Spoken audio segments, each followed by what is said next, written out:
There's a tinfoil hat brigade on the right, too. Don't get, the crystals of the world and the boots of the world that, these guys, they haven't been right in 40 years, but they want you to be, they are the pillars of conservatism. They think they're the reason that conservatism would have been gone. They're the intellectuals, Don. Yeah, very intellectual. That's why they're wonderful. Talking about impeachment. When you talk about all the accomplishments that President Trump has been able to do essentially in record time, in just 2 short years of his presidency, despite their concerted effort to try to undermine him at every step of the way, they don't want to run against Trump in 2020 because they can't beat him. I say they should all do it. I would love to see Bill Kristol run against my father. They would last about. You got this Bill Weld guy from Massachusetts. That's going to go well. Zero. And I mean, the guy's a loser. I mean, he ran as a libertarian vice president last time to a guy who didn't know what Aleppo was in Syria. Remember that? I mean, no, it was a total disaster. I destroyed him. So, by the way, I actually think Bill Weld, whatever the heck his name is, Bill Weld running,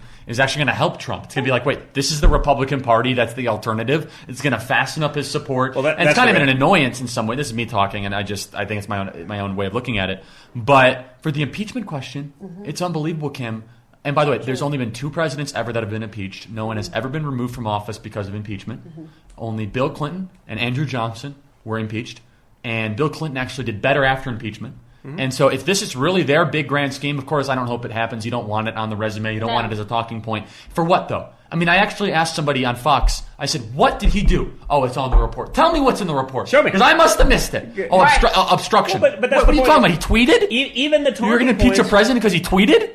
Are you kidding me? Even the talking points about the report, it's like, well, that's not actually what the report said. Like, it right doesn't matter though, because again, it's literally as though they're only getting it. They're getting the DNC talking points and they're running with that. And because there's so few in the media that will actually take on the insanity and that gospel and dogma that is, the leftist mentality. It's just out there as fact, and they can sit there and laugh about it at their cocktail parties. But the reality is, I think they've gone so far each and every time. They've overplayed their hand so many times. I do think the American people are onto it, and they get it. And you heard it here first. The worst thing that could have possibly happened to their party and their chances is Joe Biden running. And I'm going to tell you why. Because Joe Biden is now going to have to go on the record endorsing abolishing the Electoral College. Yeah. Endorsing the Green New Deal. If you live anywhere other than New York and California, abolishing the Electoral College, which, by the way, I think everyone that's announced it has already. It means that if you live anywhere other than those 2 places, benefited from it. You'll get no support.